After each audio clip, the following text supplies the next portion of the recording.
Hey, buddy. Welcome back. Welcome. How are you?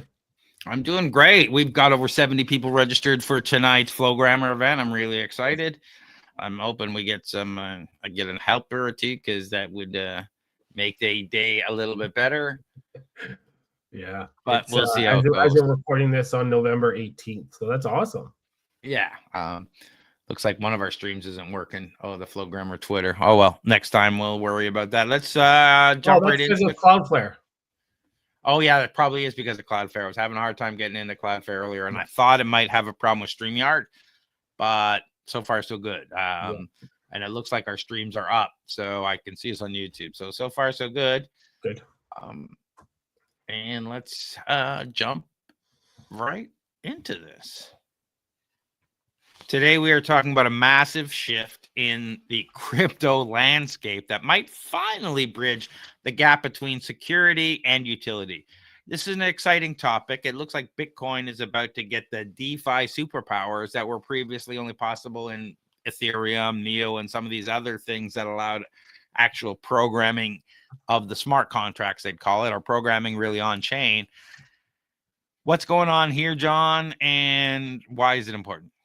Yeah, so it's important because Bitcoin's the godfather of crypto, right? Like it's the first cryptocurrency. It's the first blockchain technology that came out. I think, right?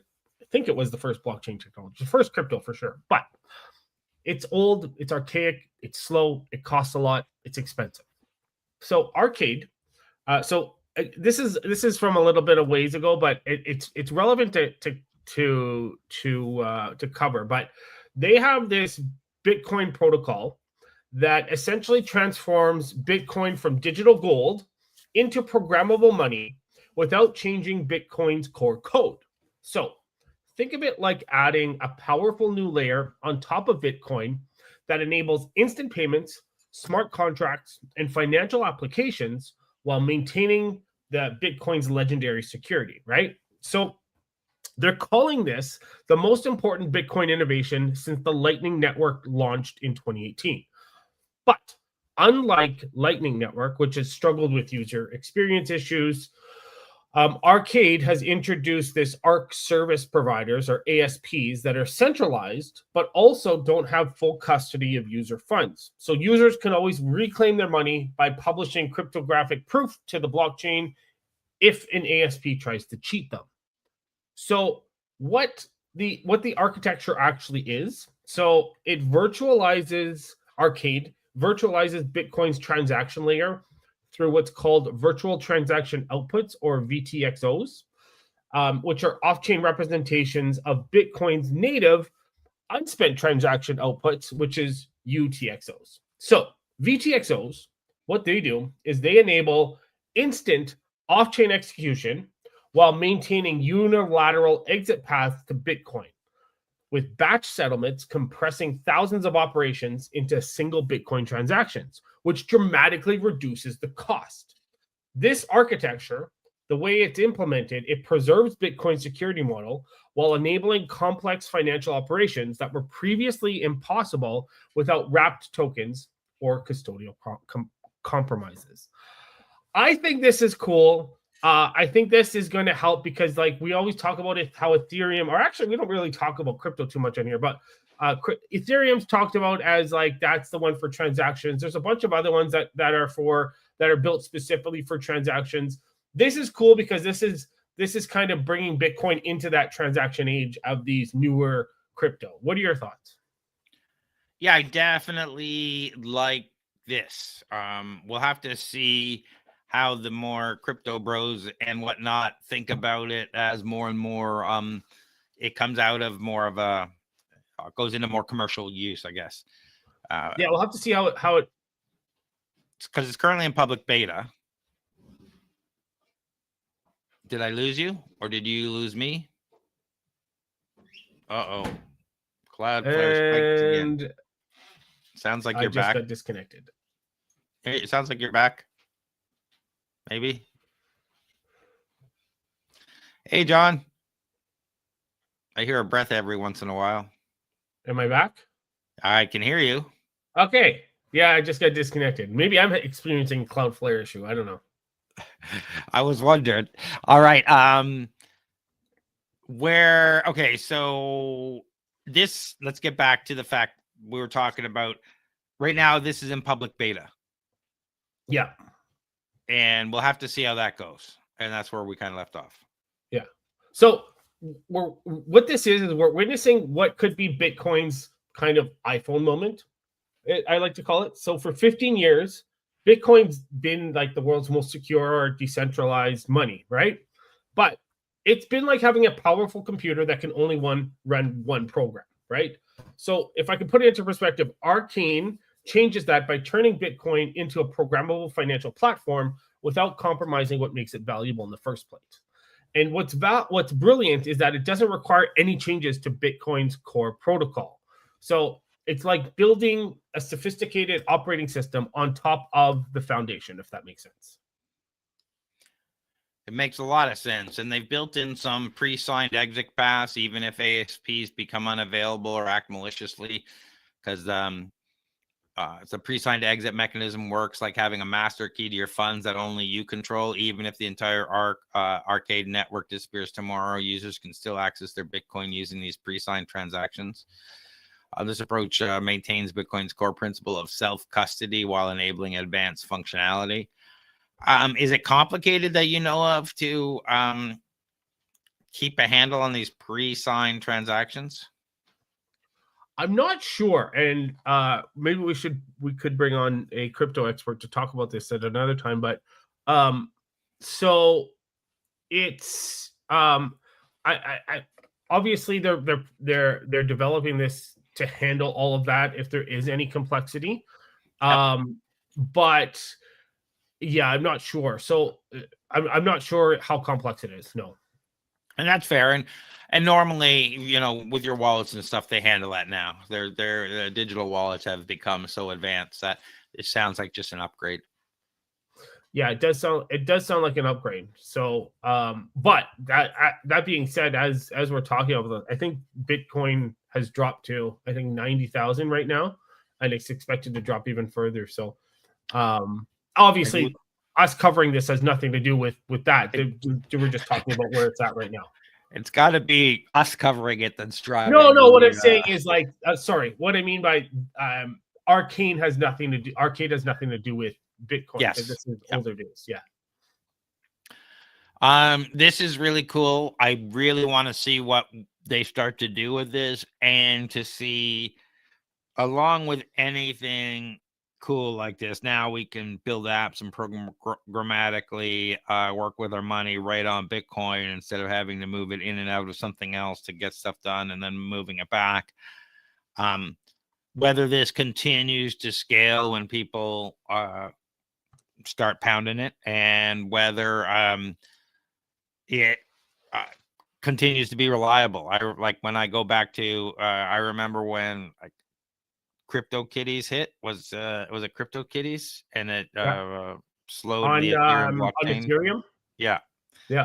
And it thrown it like this has a lot of that stuff looks like built in, but I'm using that as an example of you don't know what happens when you put these things into production and people start building on it.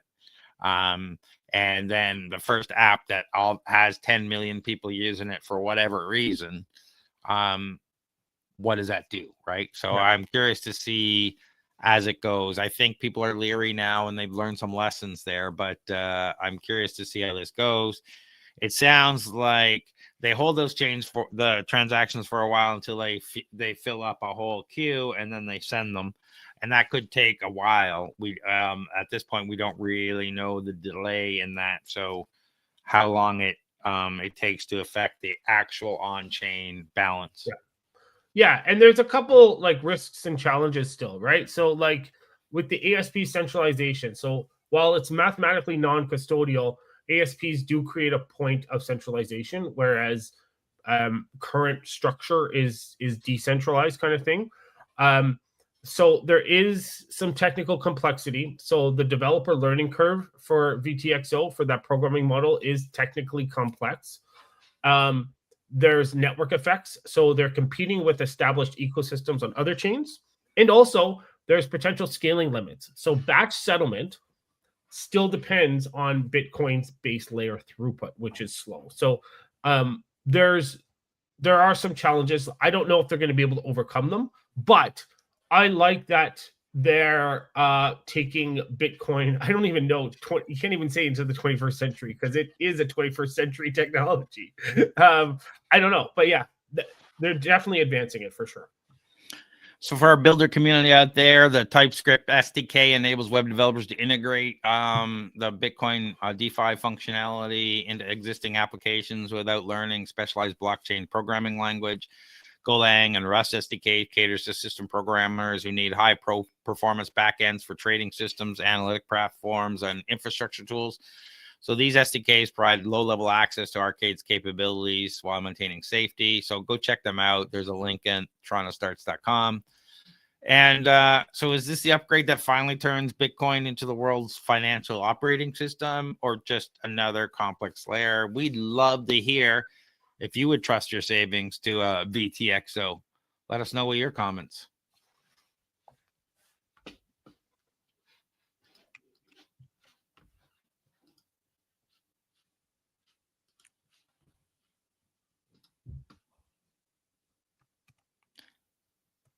Today we're driving into another breakthrough that sounds like science fiction, but is happening right now in Austin, Texas. It looks like we are finally moving past spell checking our DNA and moving toward a replace all button for incurable diseases. Researchers have developed a new technology called gene editing retrons that is roughly 20 times more efficient than current methods. Instead of fixing one tiny genetic typo at a time, this tool can swap out entire paragraphs of faulty DNA safely. This could be the key to curing complex diseases like cystic fibrosis that have stumped scientists for decades. What do you think about this, John? I love this, and strictly because they talk about cystic fibrosis, and I lost a sister to cystic fibrosis. But regardless, I love it because, and by the way, I think it's pronounced retrons, but I could be wrong. Who knows? But so this is exciting because many genetic diseases like CF, they're caused by hundreds or even thousands of different mutations. So current gene editing tools like CRISPR, they can typically only fix one or two specific mutations. So that means that therapies work for some patients, but leave many others behind. So the new Retron-based system can replace large defective sections of DNA with healthy versions, which means that you could potentially treat patients with different mutation combinations using a single therapy. And this is staggering, the improvement here, because previous attempts to use Retrons in human cells only worked about 1.5% of the time. This new method succeeds about 30% of targeted cells with potential for even higher rates. So this could democratize gene therapy by making it financially viable to treat rare mutation combinations that affect small patient populations. I absolutely am excited for this. This is great. What are your thoughts on this? I think this is amazing. We're getting all sorts of new gene editing tools now that, you know, they've done much more to map the genome, and we have tools like CRISPR, and this really takes CRISPR to the next level where, you know, like CRISPR is like checking for one specific typo in a document. This is like, you know, replacing a whole paragraph or page at a time with a corrected, fully corrected version. Which means you can move through things so much faster. There's less, I guess, cuts, maybe, for lack of a better word, because you're doing it in bulk. And I'm not 100% sure if that's true, just because I don't know how that works exactly. But the precision and control offers it offers more precise precision and control. I don't know why I can't say that this morning. To conventional gene editing techniques, this precision comes from natural cellular processes that guide DNA replacement mechanism. This system works well with cell existing machinery rather than forcing foreign processes. So all these changes make it, you know, the 20-fold increase in why it's working like 20-fold times better. Or Exactly. yeah. So it's cheaper. cures more, broader, could do hemophilia, Tay Sachs, other complex genetic conditions. Go ahead, John. Yeah. So for those of you that still don't get how awesome this is, imagine this. Imagine having a genetic disease, but being told that while a cure exists, it wasn't designed for your specific version of the disease. So that's essentially the reality for thousands of patients with genetic disorders like cystic fibrosis, where over 1,000 different mutations can cause the same disease. What we're seeing with this Retron breakthrough is essentially the development of universal gene therapy, one treatment that could work across hundreds of different mutation types. And that's the key here. And like they've already achieved 30% accuracy. I love this. I think they're on a path. They could get close to 100. But obviously there's some regulatory pathways, some safety considerations. So what the FDA has established is they've established precedents for gene editing therapies, right? But Retron's approach with RNA-based delivery and the lack of permanent DNA integration, it could actually enable faster regulatory pathways. And the lipid nanoparticle delivery system, it already has extensive safety data from COVID vaccine deployment. So that could potentially reduce regulatory hurdles compared to viral vector approaches that we've covered before. So I think this is huge. I think this is amazing. I think this is this has real promise to get somewhere viable sooner rather than later. Yeah, currently it's really expensive, even though the goal is to make it cheaper. You know, early gene therapies are historically incredibly expensive. I think once they start narrowing it down and finalizing, it'll get cheaper when they productize it, I guess. I'm really looking forward to this. I'm like, stuff coming out of Texas is amazing these days. Some of the university studies and MIT. And the things that could potentially be solved by this. I'm really excited about this technology and where we're potentially going to go with it. At the same time, I guess there's always what happens if this kind of thing gets in the wrong hands. For sure. Yeah. So that's a potential scary thing, but let's leave that for another day. How about that? Yeah. So like, just to kind of put this, you were talking about how expensive it is, right? So the first CRISPR gene editing therapy that was approved by the FDA in December of 2023 for treating sickle cell disease, that was a price tag of between $2 to $3 million per patient. And the company says this is because the treatment regimen is so complex. It involves hospital stay, doctors remove the bone marrow, edit the cells, and then transplant them back.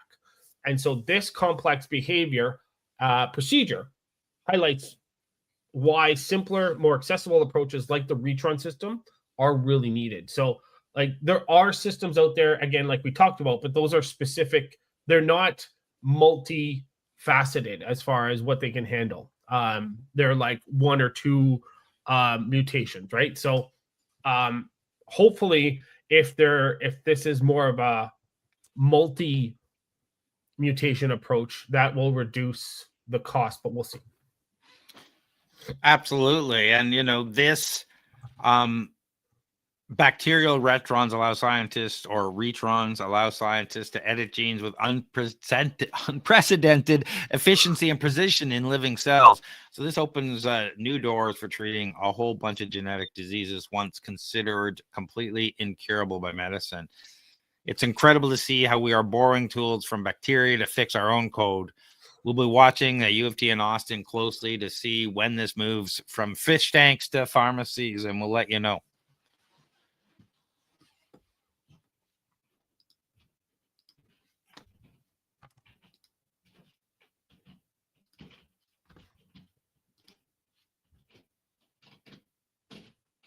That's right.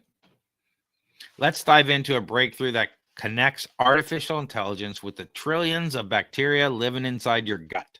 It turns out that AI might be the key to unlocking personalized medicine by decoding the complex signals between our microbiome and our brain.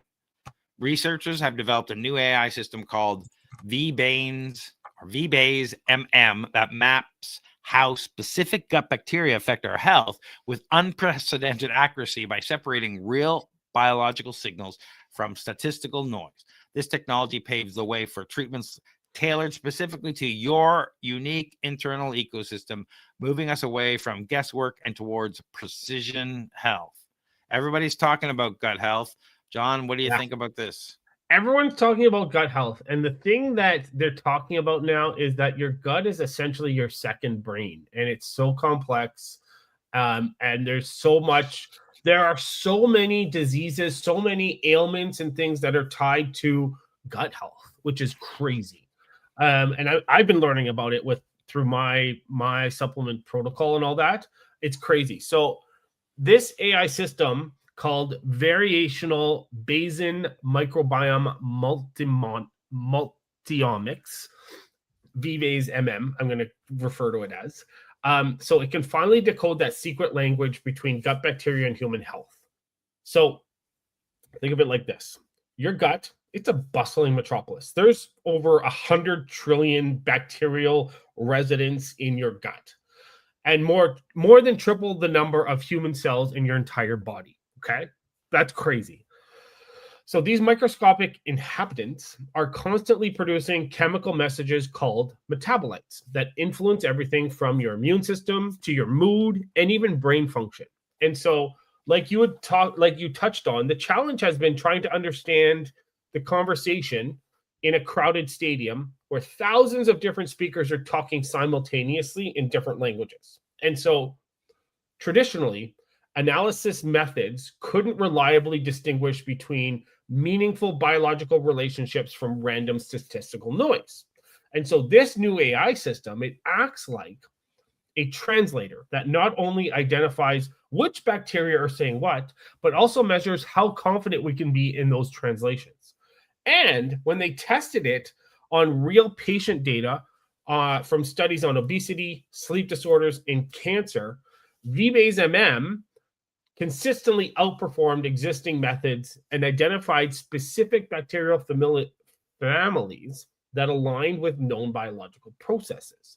So this breakthrough is awesome because it could lead to personalized treatments where doctors could potentially grow specific bacteria to produce beneficial metabolites or design targeted therapies based on an individual's unique microbial fingerprint. I think this is another huge breakthrough because there's so much about the gut that we don't understand, that we're just starting to understand. I think this is that breakthrough that's going to help us cross that barrier. What do you think? This is great. I hope it is the breakthrough that helps us cross that barrier. And I liked your analogy, 100 trillion people all shouting at once and stuff and trying to make the noise. When I read this, I was thinking it's like the superhero first gains his hearing powers and he just hears everything all the time and he can't figure out what's going on. And then eventually figures it out. It can narrate in on each voice and find out what's happening and know that. So scientists now have that capability to narrow in on each of those and saying, this is what's happening here and this is what's happening here, and figure all that out with this new system versus it just being a bunch of noise and we're trying to guess at what's happening. Yeah, exactly. And the thing about this is that one of the most significant advantages of this is that its ability to handle and communicate uncertainty, which means that it provides researchers with trustworthy insights that acknowledge the limitations of the current knowledge rather than making overconfident predictions. I think that's key to talk about because it's not just a yes man. It's not just, it's understanding the limitations of the current knowledge. So the traditional machine learning approaches, they would often produce deterministic outputs that can mislead researchers into believing relationships are more certain than the data actually supports. But the Bayesian framework, that inherently models uncertainty, which is critical because it allows researchers to discern not only the presence, but also the reliability of inferred relationships. And that's crucial because of, like we said, over 100 trillion users in your gut, right? Yeah, I've seen so many startups come about, you swab your stomach, or you give them a sample of your stool, or send off this or send off that, and they tell you what's going wrong, and they give you supplements or probiotics or whatever. And they're thriving. The problem is that, they don't scale very well, and we really still don't know what's going on. I think this is going to change that, where we're going to get precision probiotics instead of generic yogurt. We could take a pill containing exact bacteria your body lacks for a specific issue, like you're saying. Personalized diets that could receive a food plan designed to feed specific good bacteria in your gut or to treat sleep disorders or obesity. Better disease detection. They could scan your gut bacteria to detect early signs of cancer or diabetes before symptoms appear. This is currently in the research phase, but it's been validated in studies. It's just not yet a consumer product. So we expect widespread adoption will take several years due to the need for regulatory approval and integration in the healthcare systems. Yeah. But the timing of this, it coincides with explosive growth in gut-brain axis research, and particularly regarding the autism spectrum disorder, ASD, and other neurological conditions. So what's crazy is that recent studies have found that children with ASD have distinct differences in gut microbiota composition compared to neurotypical siblings, with 8 bacterial genetic sequences more likely to be present and 3 sequences less likely in autism cases. So the gut-brain axis represents a bidirectional communication network where bacterial brain function within milliseconds, and that could potentially modulate sensory cells that are just 2 synapses away from brain processing centers. That is what's crazy about this, is that your gut can influence your brain, and that's crazy. Yeah, more and more science and studies have come to prove that now, that it has a huge impact, and it has a huge impact on your sleep. So there's, it's like, what was that old saying from Heroes? Save the cheerleaders, save the world, save your gut, save your life. Yeah. Maybe we should be thinking about now. Yeah, for sure. Yeah. So we are ready. Are we ready to let AI analyze our gut for a custom health plan, or is it a little too close for comfort? Let me know what you think. We'll be watching this technology closely as it moves from lab to the clinic, but would you sign up for this? And how much would you pay for something like this overall? If they're sending you probiotics and medicine and stuff, do you think this is going to be a $50 plan, a $100 plan, a $500 plan per month? What's this going to look like? Let us know your comments.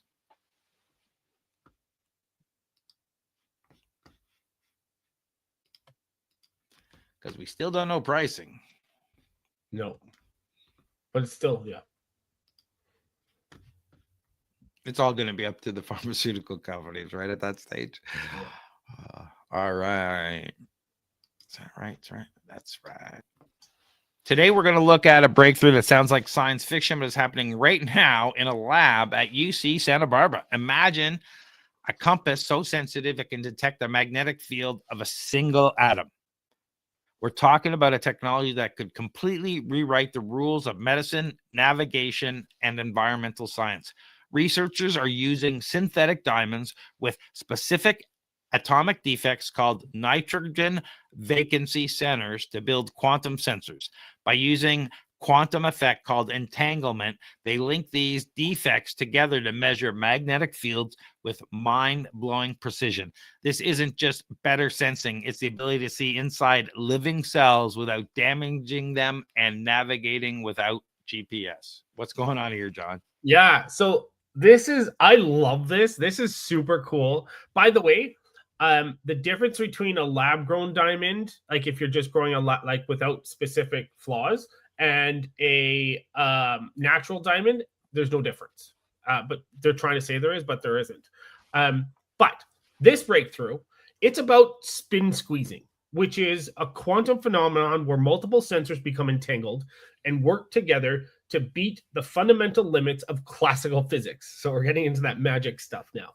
So imagine trying to measure something very precisely with a ruler marked in centimeters, but by using quantum entanglement, you can suddenly measure things smaller than millimeters.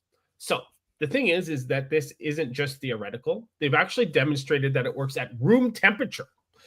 That's critical because we talk about everything quantum needs to be cooled to Kelvin degrees, right? So this happens in room temperature in solid diamonds, which makes it practical for real world applications. And these implications and applications are staggering. These quantum diamond sensors, it could revolutionize medical diagnostics by detecting single cancer cells, imaging brain activity with cellular resolution, or even performing MRI-like scans of individual proteins. So we're talking about the ability to see biological processes at the molecular level in living systems, which was impossible before, absolutely impossible. This is awesome. I really love this. I love that like this is happening at room temperature in a diamond that can be made by man in a lab. What are your thoughts? This is incredible. This is just incredible that we're now able to measure things that were previously invisible.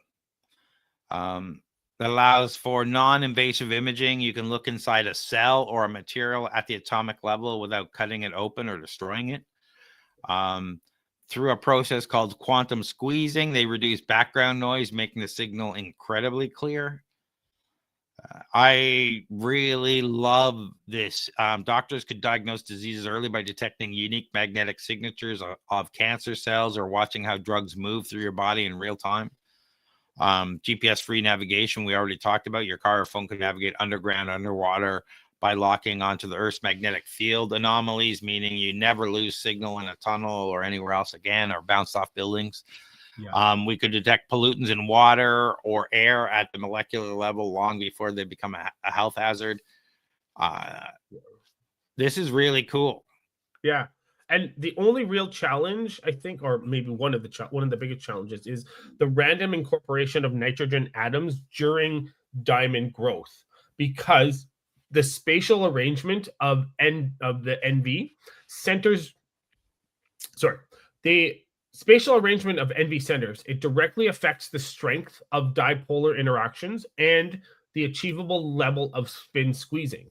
So the researchers apparently addressed this through careful substrate selection, which they used a specific diamond with controlled miscut angles, and they optimized growth conditions that favor 2D incorporation and post-processing techniques that maximize NV density while maintaining coherence. So their future developments are going to be focused on deterministic placement of individual NV centers, and they're going to use, I think, ion implantation, or they're going to try other techniques that could dramatically enhance performance. So they've already got a working diamond like this, but obviously there's challenges in scalability and all that sort of stuff. So they're focusing on enhancing that performance, which is great, because I think that's the next step in this, since they already have a proven prototype.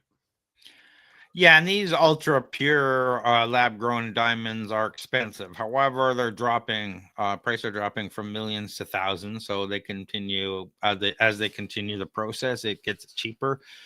And the sensors are fragile. They get close to a surface, quantum decoherence happens. Basically, the environment destroys the quantum state.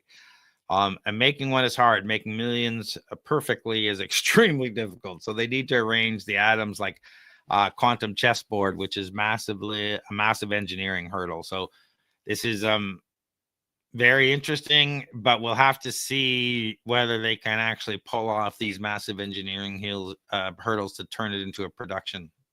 Yeah, and like obviously there's regulatory hurdles like FDA clearance, and they're going to have to get FDA clearance for each specific medical diagnostic applications. I don't think they're going to be able to just get a blanket. I think it's going to have to be for each specific, which makes sense, right? Yeah, absolutely. Yeah, I'm excited for this. Yeah, I'm excited for this too. This is fascinating to think that the key to the future of high tech might be hidden inside tiny flaws in a diamond.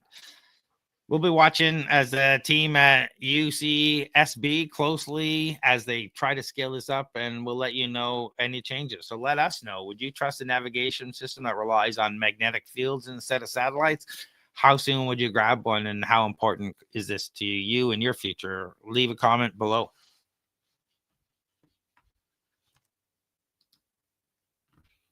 Feels like a lot of quantum today. Two But quantum. different stuff. Yeah. This is actual quantum that we've covered. So this is an extension of quantum computing, right? Yeah, absolutely. I'm not complaining. Oh, I mean, no, yeah. Just for those listeners listening. Yeah. Quantum mechanics and quantum physics are completely different. I'm not trying to Yeah. Oh no. Yeah. All right, are we have I got everything here? Yes. Okay.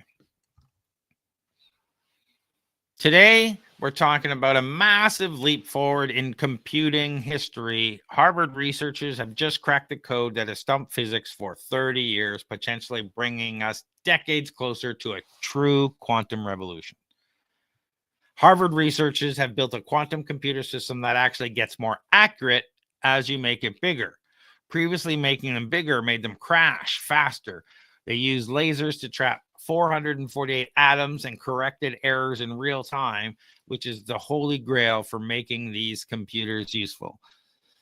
Historically, the problem with quantum computers is the errors, because you never can tell whether you actually got a correct result or it's just another error that happened to error out on this correction. But they're getting closer and closer, and there's lots of technologies that seem to be handling this in different ways. But this sounds like it really has taken that a step further. Yeah. What's going on here, John? Yeah, I think this is another one of those breakthroughs that's going to help us bring up that timeline for quantum computing, practical quantum. So Harvard system, what they did was it employs surface codes, which is a leading quantum error correcting code that arranges physical qubits in a 2D grid structure using up to 288 atoms arranged in code blocks. So the team used optical tweezers to trap and control arrays of rubidium atoms, with each atom serving as either data or ancillary qubits that are moved and entangled using precisely calibrated laser pulses.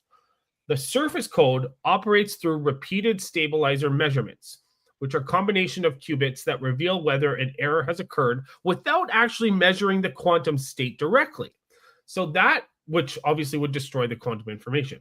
So each round of error correction, it involves measuring stabilizers followed by classical decoding using machine learning-based algorithms, which are optimized to handle atom loss, which is a common problem in neutral atom setups. So the way the system works is it leverages what they're calling quote-unquote super checks, which are products of multiple stabilizers that remain valid even when individual stabilizers fail due to atom loss, which provides redundant error detection. And based on what I've read and based on this thing, this breakthrough could mean we see practical quantum computers in the next 5 to 10 years.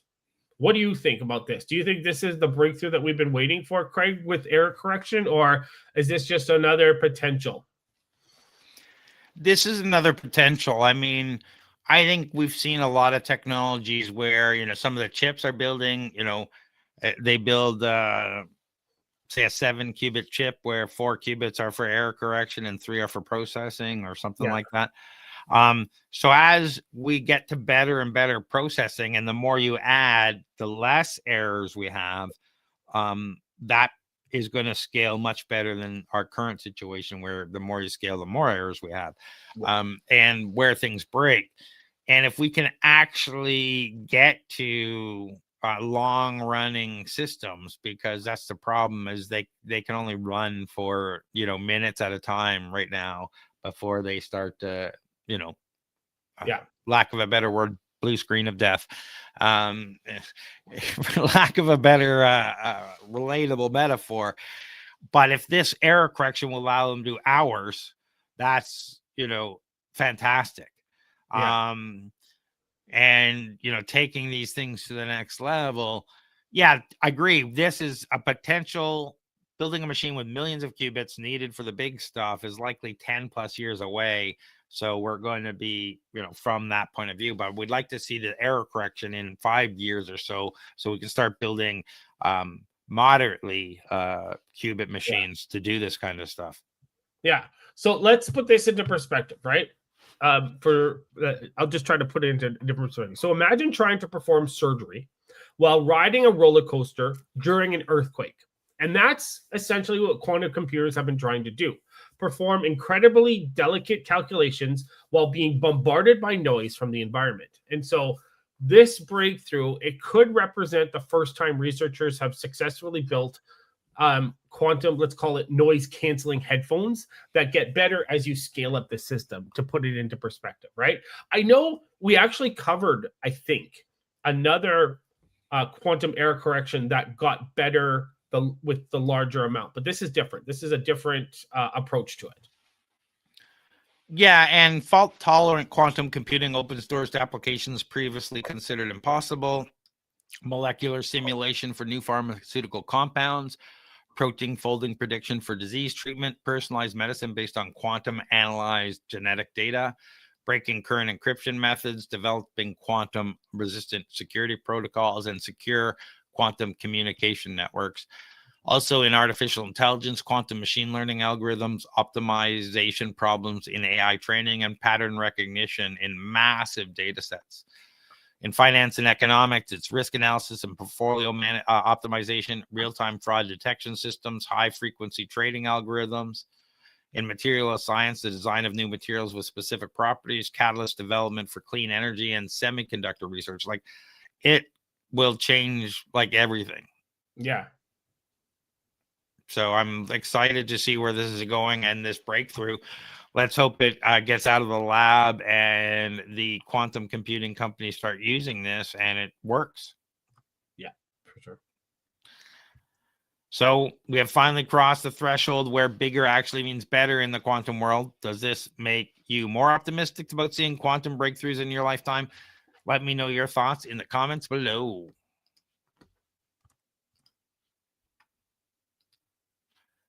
Now, this one confused me a little bit,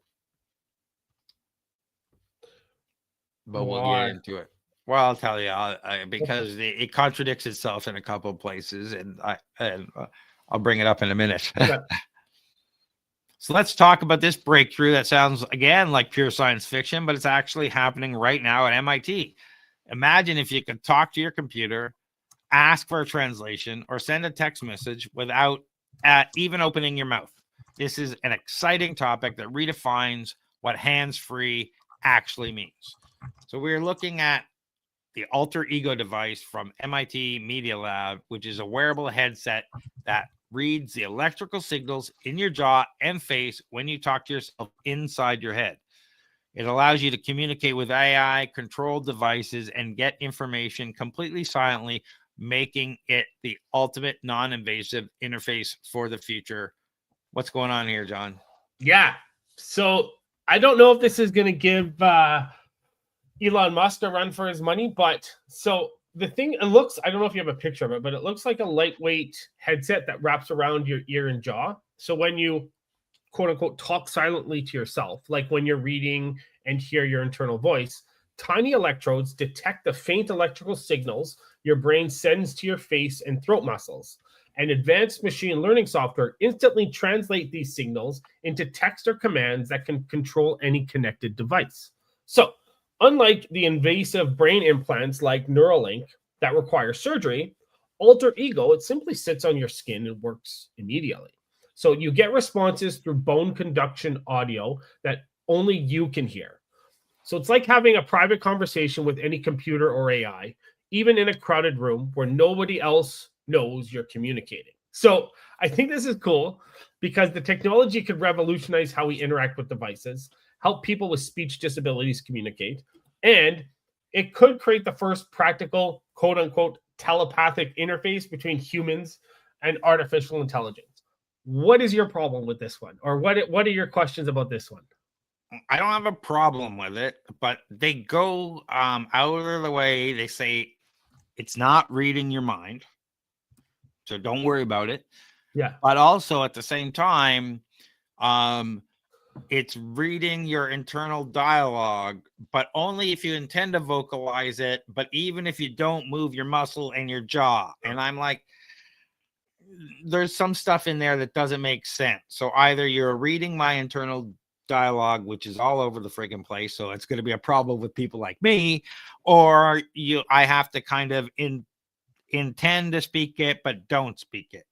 That's what there seems to be a little bit of a counter thing in there. What was your understanding of that part, John?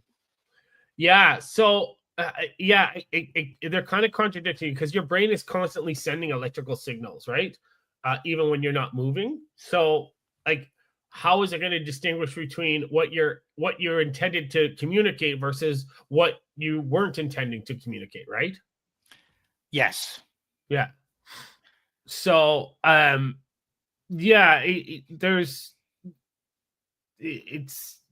we'll have to see like when they actually demonstrate it, but based on what they're saying, there's a lot that they have to. But again, who knows? Maybe it takes a learning curve with the AI and ML to understand. Like it's for each individual person to understand, but I can't see how it's going to be able to distinguish, because especially like you and I, with people with ADHD, like you said, like there's so much going on in our brains that there's so much noise, right? There is so much noise. And I'm curious to see how it weeds that out. So we're still having Cloudflare issues, but let's just see. I don't think the video is going to come up because it's Cloudflare, but I was looking for an image, but I'm not seeing anything. Okay. All right. Too bad. I couldn't get the other link we were using up because of Cloudflare. So it is what it is. I'd love to take a look at that. That was the only thing that I had an issue with it, as it kind of contradicted itself as part of like what actually gets picked up. Do you have to intent it? I don't understand the intent versus just thinking through something in my mind, because I have an internal dialogue running all the time, but I know people don't.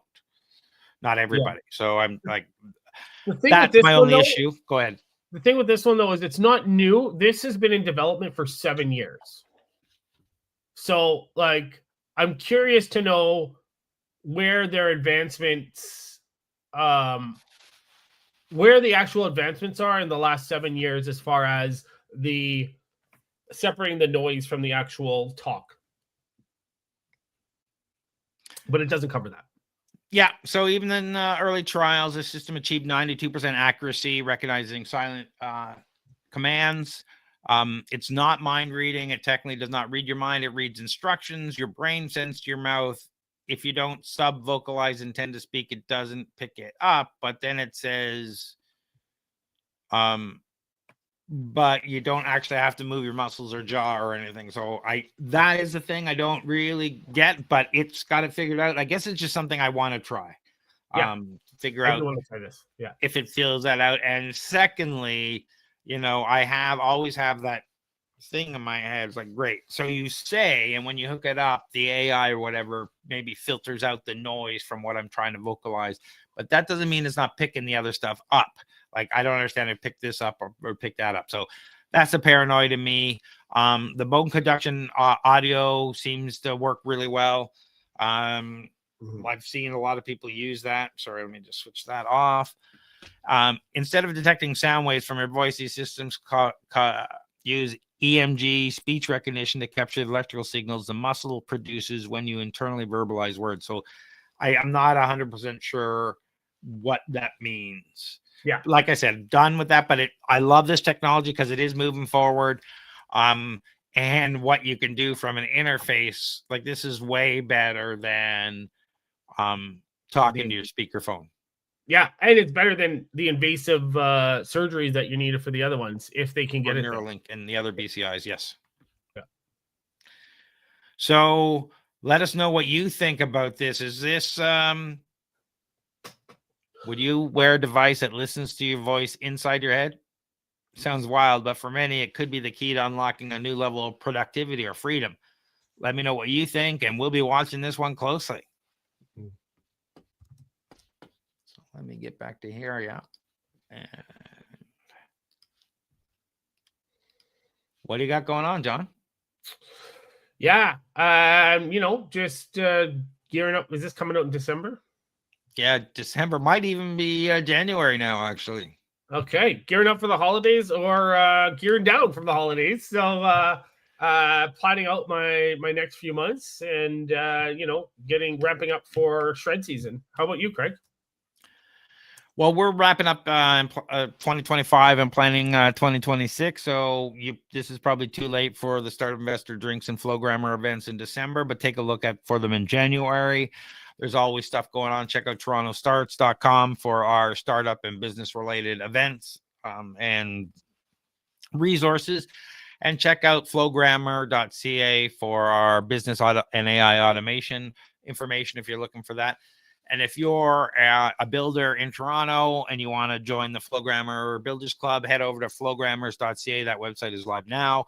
Go check it out. Join us. And at our live events, we do online stuff. We do live office hours every week. Go over there and sign up. There's downloaded workflows and tools you can test and play with. So check all that stuff out. But John, if people are looking for non-dilutive funding, where do they go? Yeah, come find me on LinkedIn. I've got a link. You can book some time with me or send me a message so that we can have a conversation first. But find me on LinkedIn, John Irwin, no H. But if you need help with your business overall, with your startup, how do they get in touch with you, Craig? Head over to startupcoach.ca or torontostarts.com.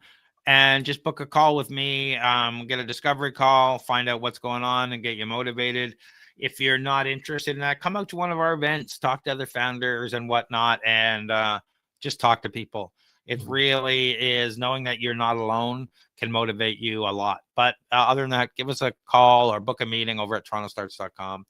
And thanks everyone for listening or watching, and hope to talk to you again soon.